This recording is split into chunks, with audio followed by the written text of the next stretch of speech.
આપણી સંકલ્પ ન્યૂઝ ચેનલને સબસ્ક્રાઇબ અને લાઇક કરો, બેલ આઇકન દબાવો જેથી આવનાર ન્યૂઝ અપડેટ્સની નોટિફિકેશન આપના મોબાઈલ પર સૌથી પહેલા પહોંચે. Like, subscribe and share the video. નમસ્કાર દર્શક મિત્રો, હું છું જીતેન પટેલ. સંકલ્પ ન્યૂઝમાં આપનું સ્વાગત છે. સમાચારોની શરૂઆત કરતા પહેલા એક નજર આજના મુખ્ય સમાચારો પર. Pardi NK Desai science and commerce કોલેજમાં ક્વિઝ સ્પર્ધા યોજાઈ.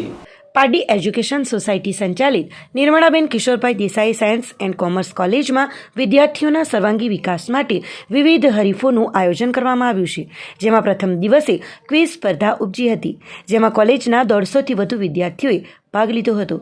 તેમાંથી દરેક ક્લાસમાંથી પસંદ કરેલા કુલ 90 વિદ્યાર્થીઓને ફાઇનલ રાઉન્ડ માટે પસંદ કરવામાં આવ્યા હતા. કુલ 50 સવાલોના જવાબ ટેકનોલોજીની સાથે મોબાઈલ પર આપવામાં આવ્યા હતા.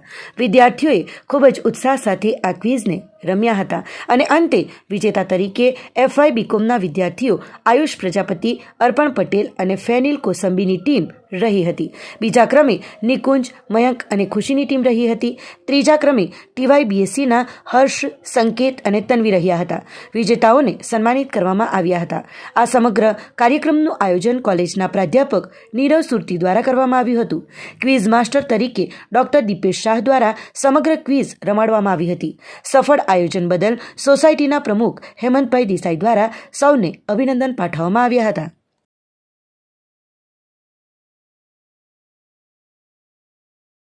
ભરૂચ હાઈવે પર રાંધણ ગેસ ભરેલો ટેમ્પો પલટી મારતા ચાલક ઇજાગ્રસ્ત.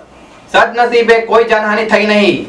આજે વહેલી સવારે નેશનલ હાઈવે નંબર 48 પર મુંબઈ તરફથી એક Eicher tempo number MH15 DK 9599 રાંધણ ગેસના સિલિન્ડરો ભરી વડોદરા તરફ જઈ રહ્યો હતો.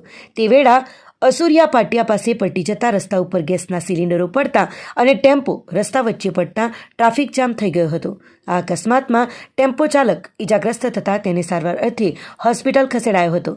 અકસ્માતની જાણ નબીપુર પોલીસને થતાં પોલીસ કાફલો ઘટના સ્થળે પહોંચી ગયો હતો અને ટેમ્પોને ક્રેનની મદદથી રસ્તાની સાઈડે ખસેડી ગેસના સિલિન્ડરો હટાવી ટ્રાફિકને હળવો કરાયો હતો. સદનસીબે આ ગેસ સિલિન્ડરો ખાલી હોવાથી કોઈ મોટી દુર્ઘટના થવા ન પામી હતી.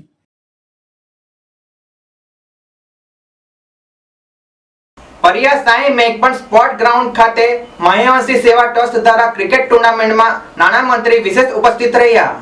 વાપી અને પારડી તાલુકા વિસ્તારમાં 48 ગામોના યુવાન રમતવીરોને આવરી લેતી શ્રી મહિયાવંશી સેવા ટ્રસ્ટ દ્વારા પરિયા ગામમાં સાંઈ મેઘપન સ્પોર્ટ લાઈફ ખાતે ક્રિકેટ ટુર્નામેન્ટનું આયોજન કરવામાં આવ્યું હતું. આ ટુર્નામેન્ટમાં 48 ટીમોએ ભાગ લીધો હતો. આ ટુર્નામેન્ટના રમતવીરોને પ્રોત્સાહન આપવા પારડી વિધાનસભા મત વિસ્તારના ધારાસભ્ય તેમજ ગુજરાત સરકારના નાણામંત્રી કનુભાઈ દેસાઈ વિશેષ ઉપસ્થિત રહ્યા હતા. વાપી નગરપાલિકાના શાસક પક્ષના નેતા નિલેશભાઈ રાઠોડ, સંસ્થાના પ્રમુખ હિતેન્દ્ર મહિયાવંશી તેમજ સંસ્થાના ટ્રસ્ટીગણો ક્રિકેટ કમિટી દ્વારા મંત્રીનું સાલ ઓઢાડી પુષ્પગુચ્છ આપી અને મેમેન્ટો અર્પણ કરવામાં આવ્યો હતો.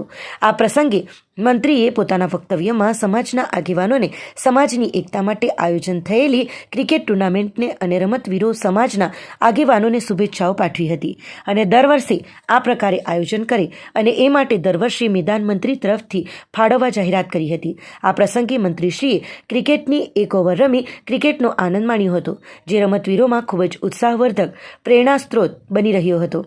જિલ્લા ભાજપ સોશિયલ મીડિયા ઇન્ચાર્જ હિતેશભાઈ સુરતી, જિલ્લા ભાજપ અનુસૂચિત જાતિ મોરચાના ઉપપ્રમુખ પ્રવીણભાઈ રાઠોડ, સામાજિક આગેવાન વિનયભાઈ વાડીવાલા, ક્રિકેટ ગ્રાઉન્ડના સંસ્થાપક દર્પણભાઈ દેસાઈ, સમાજના મુરબ્બી દુર્લભભાઈ મહિયાવંશી, શિવજીભાઈ રાઠોડ ડુંગરા, વાપી ભાજપ મીડિયા ઇન્ચાર્જ સંદીપભાઈ પરમાર, ચણોદના સરપંચ જીતુભાઈ મહિયાવંશી, વાપી તાલુકા સામાજિક ન્યાય સમિતિના ચેરમેન મનોજભાઈ મહિયાવંશી સહિત સમાજના અગ્રણીઓ, રમતવીરો વગેરે મોટી સંખ્યામાં સહભાગી થયા હતા.